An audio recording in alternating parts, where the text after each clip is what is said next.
So we're going to get going. We may have a few latecomers here. As you all know, hopefully, this is What's Cooking. I'm Judy Domzalski. It's a new two-part cooking show. Hopefully, you've all had the opportunity to view the links that we sent out with the Zoom invitations. The first part of our show was an on-location shoot at Grove Ladder Farms, where they raise Rhode Island reds, I believe. Everything is free range out there, and they produce an awful lot of eggs. Hopefully you've seen that whole process. We have Marge Gramlich with us today, who is home in her kitchen, which looks really, really nice. And Marge is going to show us, is going to fix at home one of her favorite chicken dishes. So we're all ready for you, Marge. Okay, let me get started.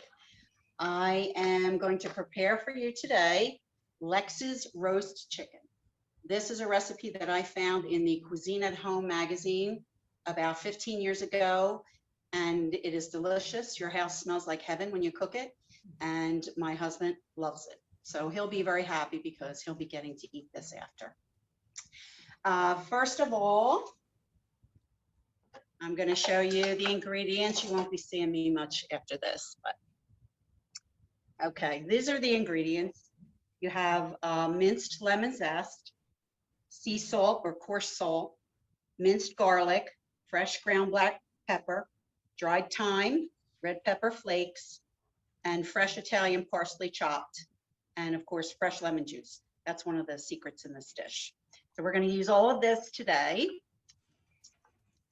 And the first thing you do is you cut up all the onions and you cut up the celery. The recipe will be available on the message board. Cut up the onions and the celery, and I'm going to show you how to do the onion. Because if you slice it in rings, the onion will disintegrate. You won't have any onion, you'll just have the flavor, but we want the onion after the dish is finished. Cut off the top and bottom, cut the onion in half. Although I cut the onion the wrong way. There you are. And take off the outside. Then you slice it in half moons. This way. About 1/4 of an inch. Then you put all the onions and the celery into the pan with a little bit of oil. The celery is about 2 cups, and you chop that, just chop it. Put them all into the frying pan and put it on the stove. Cook it about 10 minutes or so. And after you've cooked it and it's translucent and you can smell it, it's very fragrant because, and the other thing is the more chicken you have, if you have a big chicken, it says 3 to 4 pounds, but I make it with any size chicken I get. And I just put more onions, more celery, more of everything because the stuffing is really, really delicious. So what I will do is show you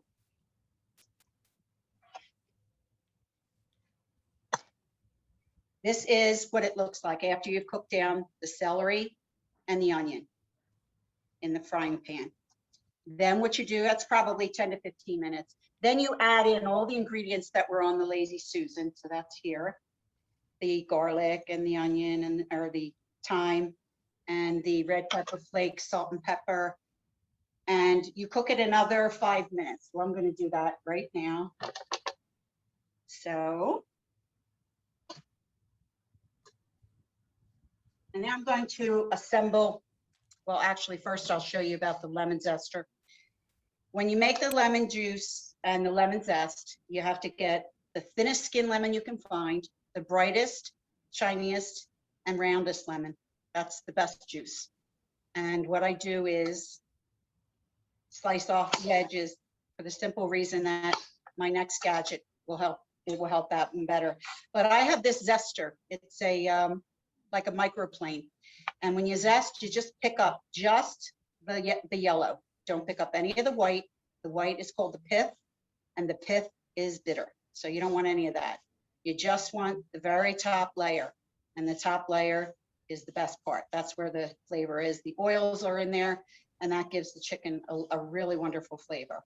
So, and then this nice little gadget holds it in there. You can just press it out, makes it a little bit easier.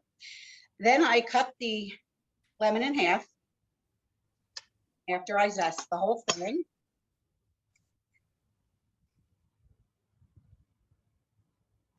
Little lemon juice cup.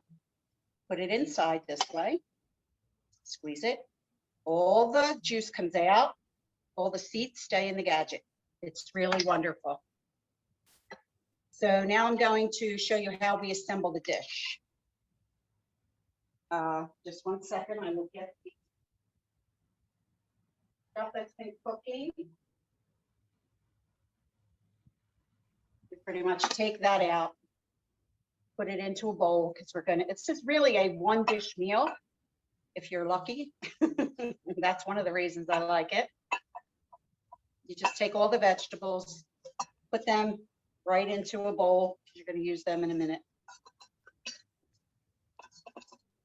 And put that aside. Now we're going to use the same pan, and I'm going to put just a little bit of virgin olive oil in case I scrape some of it off, because this helps the bread caramelize too. And I'm going to take French bread, baguette pretty much really, and slice it into slices that are about 3/4 of an inch thick. So then you will line the pan with all the bread.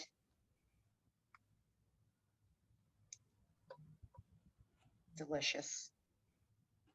My husband's over there salivating, and I've invited my sister-in-law for lunch because we're going to eat this when it's cooked. I'm salivating too. It's really good. Yes, Karen says hi. Oh, Hi, Karen. hi, Karen. Okay, so then after you put the bread in, you dump all the veggies on top. Spread them out in a nice even layer. Like I said, the more veggies, the better. So this is pretty much your stuffing. It's a deconstructed stuffing. Chicken, roast chicken. Then I'll show you how to prepare the chicken. I have another cutting board here with the chicken on it. You take the chicken and you flip it over so that it's laying on the breast. You cut the backbone out of it. This backbone, just cut it out. I either used a knife, or it's a little difficult for me with the knife, but sometimes I'll use the kitchen shears to get the last bit of it done, which they work better for me, I think. And you can just discard that. Make soup. Anyway, then you take your chicken, flip it over, and make sure that you break the breastbone. So the chicken is ready to go. Now, chicken has had a really tough day. So what I'm going to do, I'm going to give the chicken a little bit of massage with some oil. You lay the chicken on top. Okay. And you give them a little bit of, maybe 2 tablespoons of olive oil. Massage the chicken. Get that in there, helps to brown it. It's really good. And then the next thing you do is you put the lemon juice on top.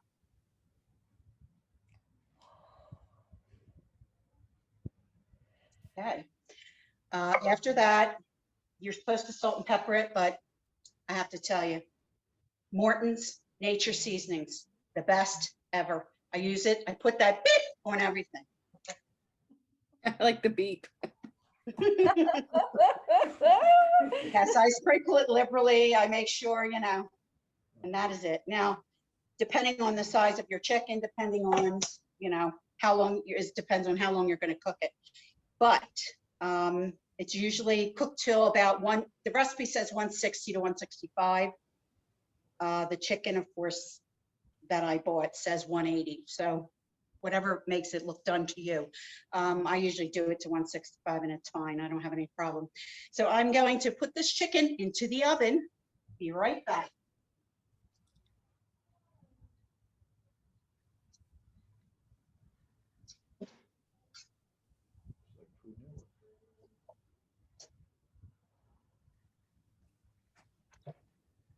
This is through the magic of TV. Here's your Oh. chicken. It's beautiful. You can see that the bread on the bottom receives a lot of caramelization, which makes it more and more delicious than ever. So the onions are still intact and the celery is all, so it's basically a stuffed chicken that's not stuffed, it's unstuffed. But here it is, chicken looks beautiful, nice and brown, and it's delicious. And I can't wait to eat it. So I'm gonna say, bye-bye, I'm having lunch. Oh, Marge, that's amazing. Thank you. Too bad it's not smell-o-vision because you I would really be impressed. what a professional presentation. That's an inspiration for all of us. And Thank you. so happy it got picked up as well as it did on Yes. I was noticing that you're using a cast iron pan. Yes, I just bought that, and you know what? It's wonderful. I bought it the other day. It's a Lodge from Target, and it comes with a silicone sleeve so that when you put it in the oven, you pull the sleeve off, and then when you're ready to take it out, and even when it's on the stove for a long time, it cushions it so that you and it keeps it from burning you. It's really great. I love it.